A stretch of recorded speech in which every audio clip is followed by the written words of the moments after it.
We are off. Welcome, everyone. I'm Neil Ducoff, founder and CEO of Strategies, and we're beginning a new series called the Salon Spa Owner Interview Series, and we're going to be focused on how we made it through.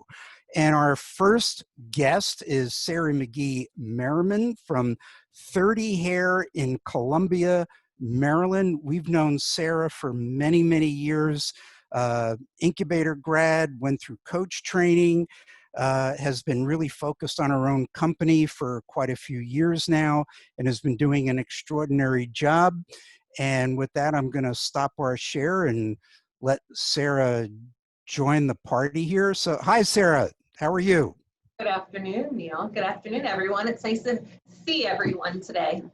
Yes, as much as we can see. So, um, why don't you kind of get everyone up to speed on, because you've been working our systems for many, many years. Why don't you kind of, because you've had a very interesting journey and many changes that took place in your company that, and part of what we want to cover here in these discussions is not just the reopening. I mean, yeah, everybody's talking about getting their company reopened, but the position that you're in today has a lot to do with the journey that you came on. And why don't you just like for the next hour and a half explain explain that journey that you've come on? Sure. So we started with Strategies. It would have been 2006, I believe. 2006 or 2007, I did Incubator with the infamous Lisa Cochran and actually one of the Strategies coaches, Melanie Laboda. We all went up together. There was a lot of Advil and wine necessary to get through Incubator. I was very young in my career. At the time, we had 35 employees. It was my father and I together. We had just opened a very large, to us, 4,000 square foot salon and spa. My dad had, before that, had a 6-chair hair salon that I liked to nickname it like Steel Magnolias, but with more chairs and a male owner. He had always run it as, well, this is the commission that down the street gives, but I'm going to give a little bit higher, or this is the commission that they want, and these are the hours that they want to work, and these are their clients that came along. And we quickly realized that that wasn't going to work, and that wasn't financially going to work for us. So I went to Strategies, came back, and had to explain how it all was going to work with team-based pay, and he was extremely apprehensive. But he basically looked at me and said, well, you're the next generation, figure it out.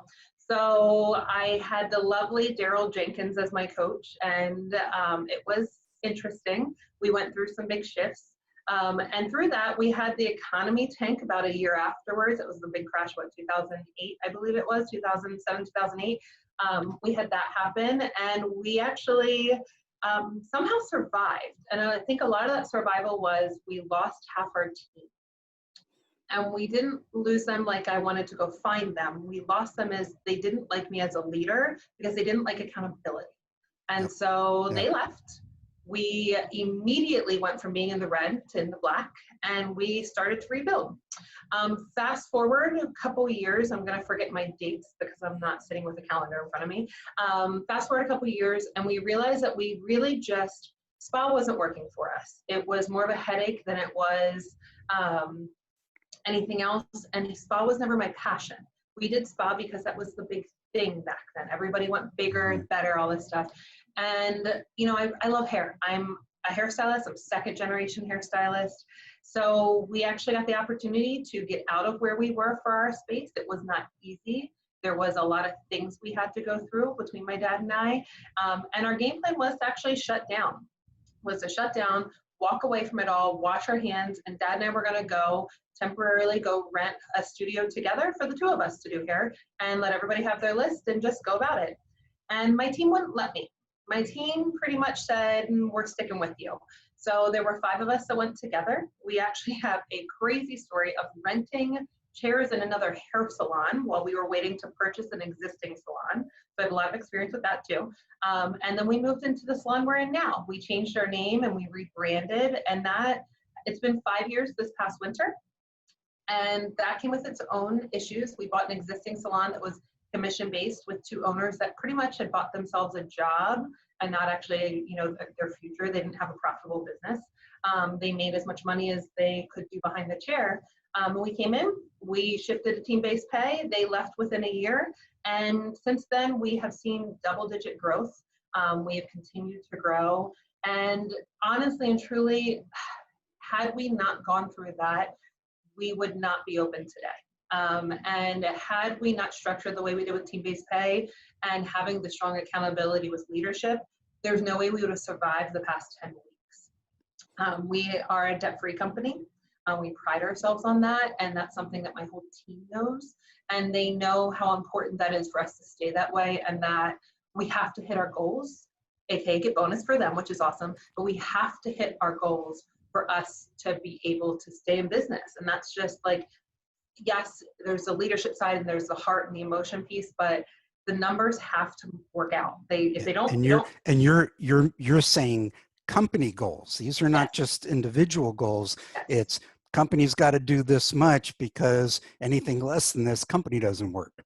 Yep, we have our goals are set off of being able to break even and then make a profit. I tell people all the time, we are not a nonprofit. We are a for-profit business, and I have no shame in that. That's important. Otherwise, we can't continue to grow.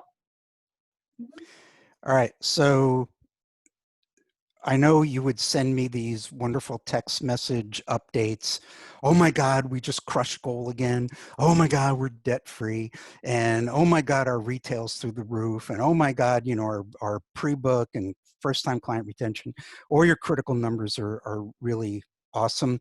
Can you just share a couple of those critical numbers prior to, let's just say prior February 15. Yes, prior February 15. So just to give people kind of an idea of like productivity rates, first time retention, pre-book rates, stuff like that. So our pre-book, our goal has always been between 65 and 70%. And I sometimes tweak it depending on the month, looking at what's ahead. So I always actually push our pre-book. I push my team for higher goals for the slow months. So typically that becomes 70%.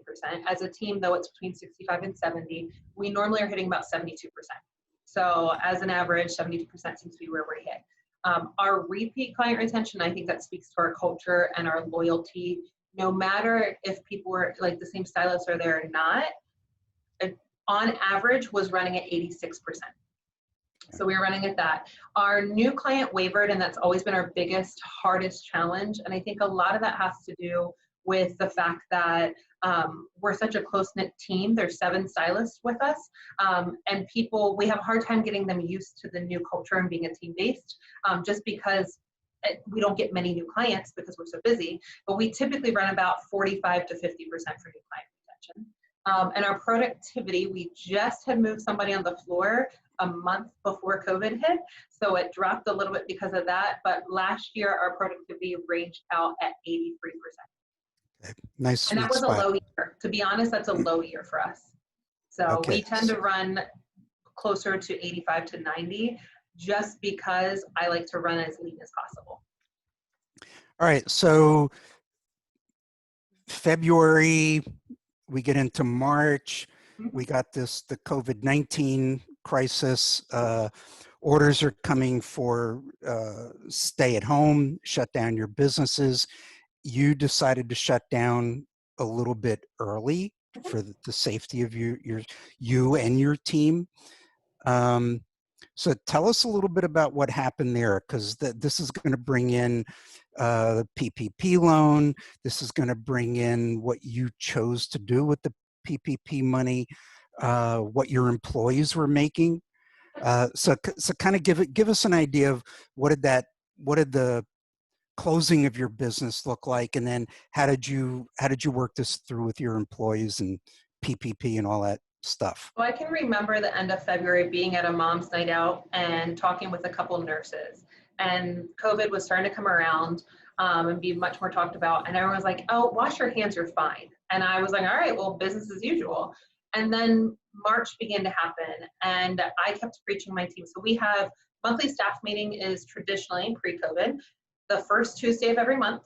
from 11:15 till 12:45, mandatory paid time. We do goal setting and planning. So our March staff meeting, we had a great one. Everything was planning. And actually March 8th, I believe it was, we had a guest speaker in and we were closed for education, which is crazy considering a week later I shut down. Like I Jay Williamson to teach emotional intelligence. Looking back, I'm glad I did it, but at the same time, like, man, that was another day I could have had sales. Right now, just real quick, yeah. If there's education, you pay for the education. We do. So and you pay them for their time at education. Yes. So everyone, the whole class was paid for. We shut down the salon for the day. The whole team makes their same hourly wage they would make if they were standing behind the chair making sales for me. And I bring in breakfast and lunch. That's always my treat, is always bringing breakfast and lunch, because full bellies listen better. So we started really talking about it, and I was very clear with the team. If they were uncomfortable, they didn't have to work. However, until we were shut down, until the government shut us down, we were working. We weren't scared. We had readjusted. I ordered cases of barbicide wipes and more barbicide, and my team all thought I was crazy. And now look who's laughing, because I have tons of it still. But we kept saying, no, we're open. We're open. The Saturday before I made the decision to close, which would have been like the Saturday before St. Patrick's Day, we had a gut check, because every Saturday from 8:30 to 9, we have a team meeting. Whoever works that shift is there. We check in, we have coffee, and we talk about goals and things. And everyone's like, I trust you, I'm in. Like, I'm here until you say otherwise, Sarah. And then that Sunday, I talked with our financial planner and some people in the know down here in Maryland. And I made the decision we were only going to work a couple days. And we all hustled to pick up hours. And I sat down with each of my employees in the next, I guess it would have been 48 hours, and said, okay, financially, where are you at? Like, this is, here, Maryland unemployment max is only, I believe it's $430 a week. So I knew I was furloughing them. I knew they could go on unemployment. We really thought it was only going to be a 2-week thing, but we were preparing for longer if necessary. And, they all were comfortable with it. They all had game plans. They knew financially where they were at. They knew they had between 6 and 8 weeks of savings put aside, so they knew they could make it for a while. They didn't like it, and I didn't like it either, but they knew we had a little bit of time. So we announced we were shutting down. We shut down on St. Patrick's Day. There was no green beer or celebration. Oh, man. So we shut down, and we assumed we'd be back April 1. And well, we don't officially reopen until this coming Friday. They did make some rule changes over time that we could do essential personnel. And actually the past 2 weeks, we've been able to do one client in the building at a time, which is insanity to me. But we've been doing that just to kind of get our feet wet and get comfortable and get the protocols back in place. So we shut down. I really thought it was gonna be 2 weeks. We had the finances together for some. I was unaware how much savings the business had, because my husband is the big saver in our family, and he is legally owner and kind of manages that side of things. And so when I went to him and was a little nervous, because I thought it was gonna be 2 weeks, and hey, by the way, it's gonna be a lot longer, he fessed up that I've been saving a lot more than I realized. And I am grateful for that. And it was a super gut check. I've run team-based pay for, my daughter will be 12 this year. So I've been running it for 12 and a half years. And, I've always preached that, we're saving, we're debt free. I hadn't saved as much as I needed to, and in my mind. And I went to him and was like, okay, this is where we're at. And he's not from this industry. And he looked at me and told me that actually I'd saved a lot more than I realized. So I was very fortunate, and I'm very grateful. And the gut check on that has been huge for me to make sure we come back stronger. We furloughed our employees. I gave them a letter when we closed and told them, thanks to, and I don't even remember who I really talked to about this, but they had 1 week to return when I announced their employment was back. And if they did not come back in that 1 week, then they actually became a new hire. And so they lost their benefits and had to re-kick in on benefits. The only one that would have been a major kind of gut punch on that would have been our 3 weeks paid vacation that you earn after so many years of being with us, which I believe is 4 years that you up to that. So the real big one would have been they would have lost some paid vacation time. But that was one of the things I gave them. I made sure I actually was able to find out Maryland had a back end of things for unemployment. So we really didn't have the struggle so many businesses had on that because I just started calling the government right away. I called the bank the Friday before, like you had said, Neil, we were talking about it earlier. I called the bank a week before it all started with us shutting down and saying, I think I might need a line of credit because I don't know what's going to happen next. And I'm thankful I waited because we did get the PPP. And the state of Maryland also had grant money available, and we applied, and I applied the day they announced it, so I think it was March 23rd or something like that. I got the check a week and a half ago. So not really much help in the sense of, in that in-between time, but it is helpful now to have that money, and it's been earmarked for certain things that we need for coming back.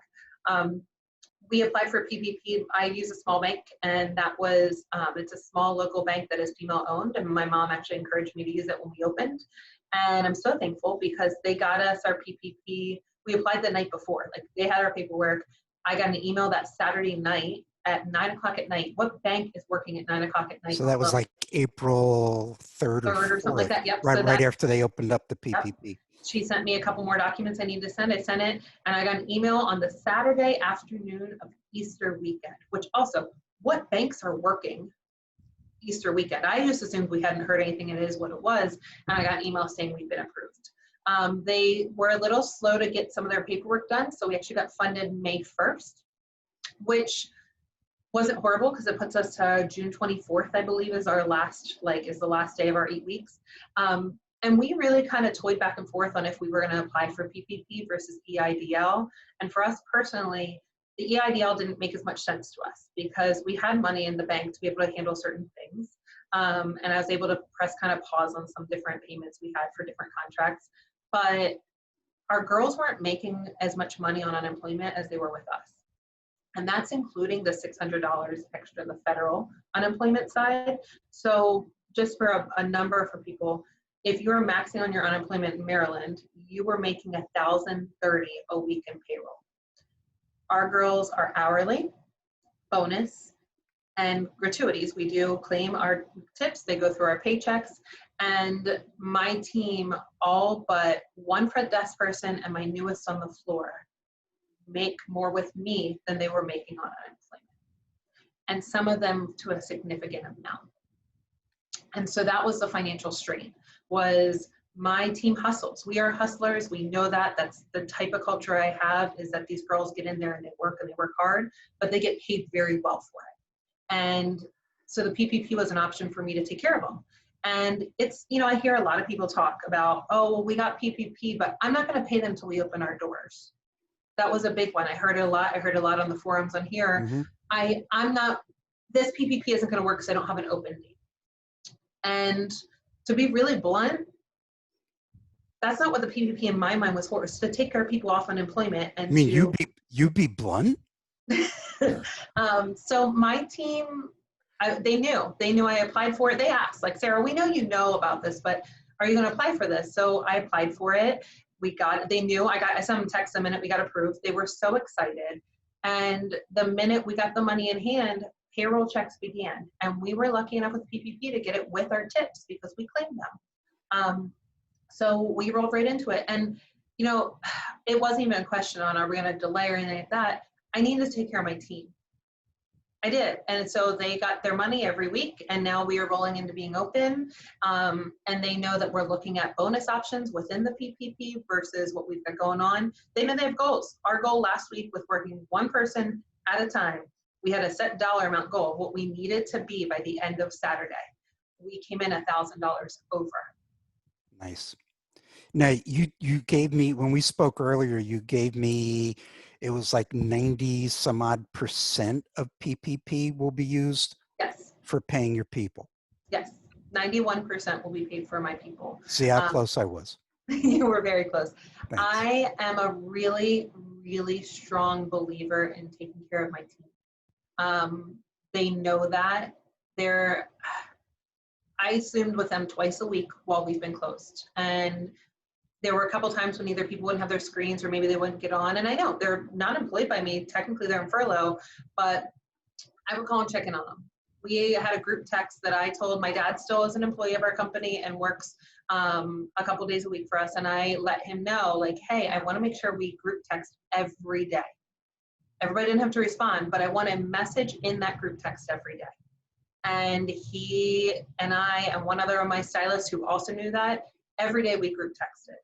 And there were some that struggled more than others on my team. And it was so important to me to stay connected with them because it's going to get us back stronger. And when I talked to them about halfway through, I looked at them on our Zoom, and it's so strange to be Zooming with your team when we're a touch business and we're used to being around each other. And I promised them that come hell or high water, first, we would be taking clients on one of my stylist birthdays. It was May 19th, which was our official first day that we started taking people. Come hell or high water, we were going to figure it out. And second, that we would look back on this 6 months from now and we would be blown away by where we were. And that I was going to hustle hard for them while we were closed. But when we got back at it, I needed them to hustle along with me. And we would get it together and get where we need to be. Structure is so key. And my team really needed to get back to structure and to work. And doing those Zooms, a lot of people are like, what? Your staff, you did that? I'm like, yeah, we did twice a week. 4 p.m. Mondays and Fridays. You can guess why I chose 4 p.m. One of them was always a serious one. We talked about what's going on with work, where I was at with things, you know, what things we need to work on, what classes they were on with Aveda, because we were Aveda. And then the other one was happy hour. And it literally was, we sat, we had drinks if we wanted to, and we would just chat about what was going on. How were their kids? How was distance learning for the kids? How were they mentally doing? Because this is hard. And I have a lot of moms. I have some single moms in the group, and like, this is not an easy task to get through. So for me, it was take care of them financially, make sure their health insurance and all their benefits were taken care of, which we were able to do the whole entire time. We actually were able, my health insurance girls actually got given a gift because I had been able to pay ahead on it. The time that we were closed and they were furloughed, we gave them as a gift. We did not ask for them to repay us at any point for it. So they got that just included. We just fit it into our budget. And that's just. So you do pay health insurance. Mm-hmm. Yep, we contribute on health insurance. We do. We have health insurance. Short and long-term disability and life insurance is completely funded by us as a business. You have to work a minimum of 30 hours a week. We have paid vacation that they accrue over time, up to 3 weeks, depending on how long you worked for the company. The education piece that I mentioned earlier, and we have team bonus every month. And last year, my highest on my team for bonus, and it goes off of hours worked. The highest year-long total bonus from the different months was over $13,000 was all of our bonuses together. So it was kind of a crazy, it was cool to see. Like, we missed goal 2 months last year, and they were like by maybe $200. Like, it wasn't much. Yeah. So I'm very fortunate because I can remember, for those of you listening and going, what the heck? I can remember my first probably 7 years, we were lucky if we hit goal twice a year. If that. There were years where we just didn't, and it was hard, and it was, morale sucked, and it was hard for me as a leader to do it, but we had to get things in the right order. We had to get things figured out in the right way. And now, I mean, it's awesome. They love it. They track it. They did laugh. I did hear some mumbling last week a little bit because we have a whiteboard in our break room that I always write the goals and stuff on. And I'm not the best at scoreboards. I see the scoreboards Eric puts up every month that everybody does. We're not the best at doing those. We focus on our goals and we slam dunk them, but we don't do the pretty pictures all the time. But I put the goal that I wanted our number at by last Saturday.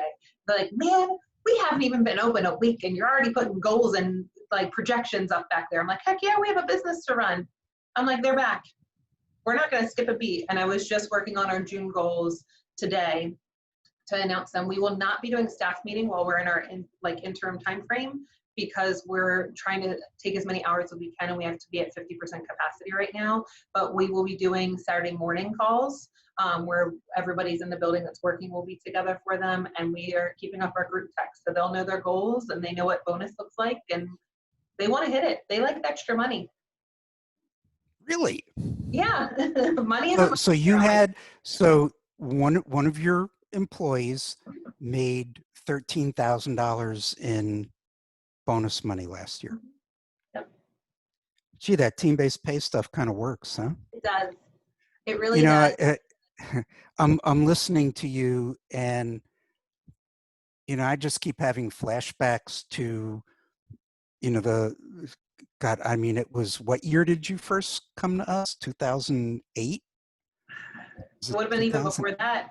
So we went team-based pay in 2007 was our All right. conversion. But yeah, I look back and, you were not a mommy yet. And, young kid, no offense, young kid. And I look at where you're at now and just the way your demeanor, and you can feel your sense of leadership and determination. And personally for me, it's great to see. And just congratulations, because you've become what we always hope owners will become, and that's leaders, not necessarily owners. Um, so opening is Friday. Um, are you at the 50% capacity for a bit, or what's the deal in Maryland?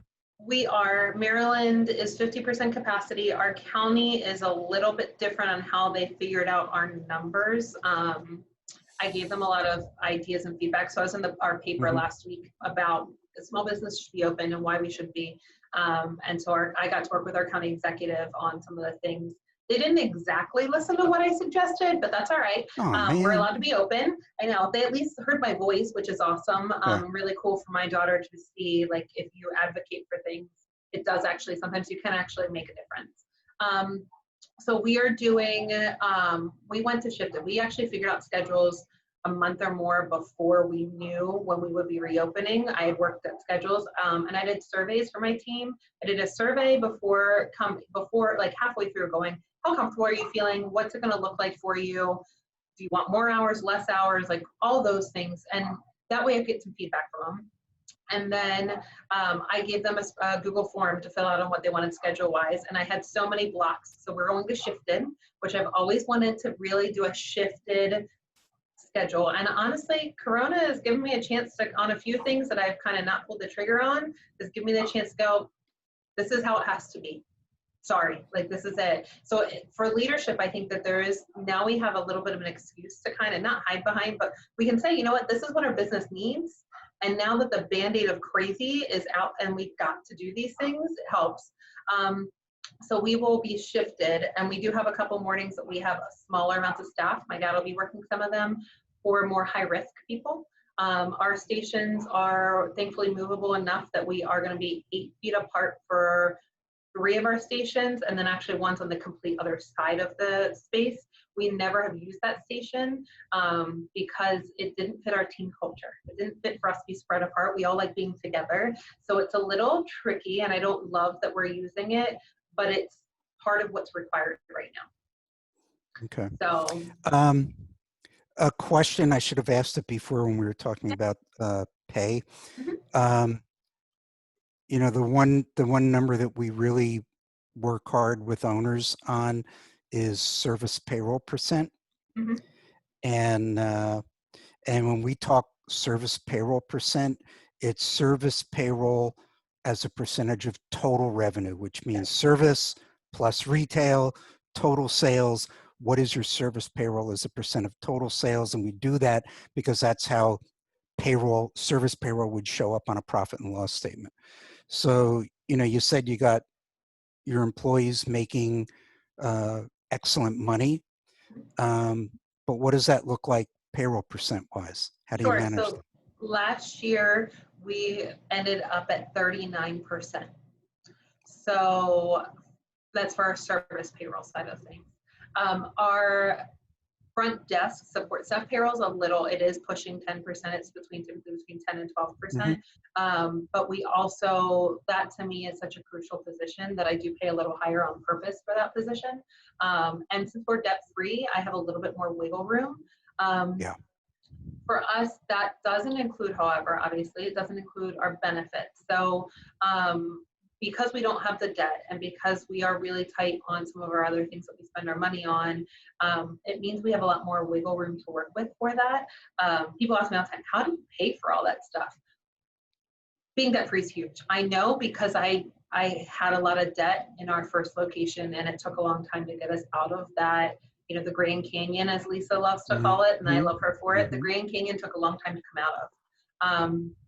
And it's Just that's so you know, why. I named her debt Grand Canyon. You know, if you name it, then you own it.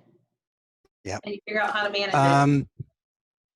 So briefly talk about cash flow planning and how you use that cash flow plan, because that's if there's anything that we do at Strategies, that's the hardest thing to get owners to lock into, is creating and living the cash flow plan, monthly cash flow, So projections, revenue, expenses, live it. I'm a little obsessive about it, and I think that so when we had our walkout happen, because that's what happened, we lost half our team. I can remember going to the office with my dad, and we were in the middle of SBS classes with you guys at that point. Yeah. And we had just come back from being in class. I can remember going in there, and I didn't even know who was leading it. I just knew people were leading. We were tipped off by another salon owner. And I pulled up our cash flow plan, and I went to the payroll.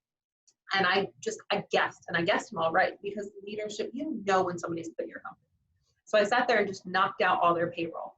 And I pulled a report on Millennium, and I pulled what their sales were monthly, and I yanked it out of things. And I went, okay, look, we're going to be okay.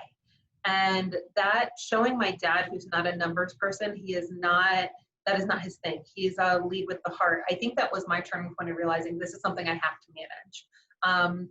So I use the cash flow. I look at it. I look at it, set my goals. I look at it throughout the month to see where we're spending. I love using the hours for sale part and looking at where, pulling the reports. We do our own report as well for our team. So every month I put out a spreadsheet in the back that I have set off Excel, because Dennis taught me to love Excel. And it has everybody's name. It has everybody's numbers. It has their KPIs. It has their productivity. It has their retention numbers, their pre-book, their average service ticket, and their average retail ticket. Has upgrades on there. So upgrades we do as a way to help increase sales. I'm trying to think. I think that might have been all of our numbers, but we do all of that, and they see it, and so I use that to then match to the spreadsheet. And I mean, I look at it all the time. You got to learn to love it, Girl, you got to learn to love it. All right, I saw Michael come back on. Michael, what is happening in that chat? Well, the chat is great. The chat is actually just, again, supportive of a great story, appreciating something that's inspirational, that gives everyone, you know what I mean? Some people in there saying, hey, I needed this today, need a little bit of hope, you know what I mean, to be shared. And I love how you're sharing, with just such a genuineness. So again, appreciate it. But one question did come up, and I'm 99.9% sure I know the answer, but I want to hear it from you, Sarah, in particular. And it came up when you were sharing around the bonus, but the question wasn't bonus related. It was Angie in the chat, and she asked, I'd love to know how she divides up the goal for each employee, not the bonus for each employee, but the goal that you set for each employee. Trick question. It is a trick question. Yeah. Question, and I actually, interestingly enough, did an experiment on this past year. It's going to be a fun one for you guys to hear about. So our goal isn't divided up. The only way we divide up our goal is weekly. I will give them a shooting for number as a team. Everything is team when it comes to the goal. What changes is they have certain specific numbers in their broadband, and I've never, to be honest, Neil, I've never loved the name broadband, so I basically say it's their career path. They have that has their individual numbers, but I never give them a dollar amount for them to hit weekly, monthly, individually. Just not, it doesn't fit our culture of team, especially because, I mean, I look at it and go, I have my dad working with me. He's done hair for 50 years. He's got a very different clients, for requests than say I do or anybody else, or the newest person. Sometimes your newest hires, because they're fresh out of school and they're ready to roll, they're excited, they actually have a little bit more time to sell retail, so they sometimes have higher numbers and things like that. There's just a lot of stuff to it that I just don't like the individual goal. Now, we did try something new. I had, for a short time, for about 6 months, I had someone in as my assistant helping me just kind of push me to the next level of accountability. She worked with me about 15 to 20 hours a week and really helped me get some push to my staff. And she gave the idea, and it was a little bit like, I don't know about this, where we took so I look at projections every week, probably actually every day. I was pulling them already, like getting all excited as people are booking in right now, since we just announced that people can call. So I looked at the month projection, and I looked at where I had set goal for, and I looked at the difference. And we actually went, because she really wanted me to try something new, and I trusted her, and it worked. But I did get some interesting feedback from the team on it. I took that and divided it by the total hours left for sale. So how much we had left in the month to sell. And then I basically divided up proportionately by how much everybody works. So I gave them a number of an idea. First off, within a week, we were messing up the calculations on who had hit what. So first off, it was hard to track for us. Second, the feedback I got was, well, I get the accountability side, Sarah, but we encourage and push each other to like do the gloss for each other, or do the conditioning treatment, or do the brow wax. And so it's not on me. So how am I hitting my personal numbers then for sales? So it worked for a month, in a sense. It was already a busy month, so I wasn't too stressed about hitting that goal. I know what our numbers for upsells are, but it gave us something different to look at. And it did remind them a little bit about accountability to their own level, but we didn't do it again. So there's a trick. We went right back to being as a team. Nice. Yeah. You know, it's always interesting how, you know, we talk team goals, company goals. It's what we teach. And it becomes so hard for owners who've been commission pay, and it's always been about what each individual does and setting their goals. And it's, you know, or not even setting the goals, just they get a piece of what they do. And my concern has always been, yeah, but what if their goals way below what you need? Right. And, you know, team goal puts everyone in that position of pulling in the same direction, and it creates the culture, and it eliminates all the who gets credit for what and which piece did I do, and you know, team, everyone plays together. Not, it's okay to have competition, but when they're all competing against one another, it interferes with teamwork. Michael, do you have any more questions? Because we're going to wrap it up in a minute. All right. Sorry about that. Just getting the unmute. Not at the moment. No more questions at the moment. But if we are getting close to wrapping up, obviously, if you guys have any questions for Sarah, I will put them in or put them in the chat. I am monitoring that in Facebook, and I will bring them back to the group. All right. Okay, Sarah. So, and I just lost my whole thing here. Where is it? Where's my Zoom? There's my Zoom. There we go. Okay. Any words of advice, guidance that you want to share before we wrap up? And you did great, by the way. Thank you. Oh, and this Thursday at 1 p.m. Eastern, guess who I'm doing an interview with? Who are you doing an interview with? Lisa Cochran. Yay, Miss. I like that we're back to back. So we're gonna have Miss come on from Hattiesburg, Mississippi, and she's gonna talk about her Grand Canyon and how she filled that thing up with no more debt. And she's got a pretty miraculous story and has worked very, very hard on her company. But so what parting words of advice do you want to share? So it's funny, Lisa has always been a really great friend to me and someone I've looked up to. I joke that she's like my older sister. And one of the biggest things that I watched by example, both with her and with my father, and that has really forced me to really look at our business differently, is leading with integrity and leading with being honest to my team. And they don't need to know every detail, but I can sleep at night, unlike years in the past. of being so stuck in debt and so many other things. And salon owners struggle to sleep. It is a hard job. It is really hard to manage all the systems, to manage all the behaviors, all the personalities, all the clients. Like, there's a lot that goes on in our job. And for me, I'm also a new wife. I got married a year ago. I have a daughter who is a preteen and is just like me. So God help me the next couple of years.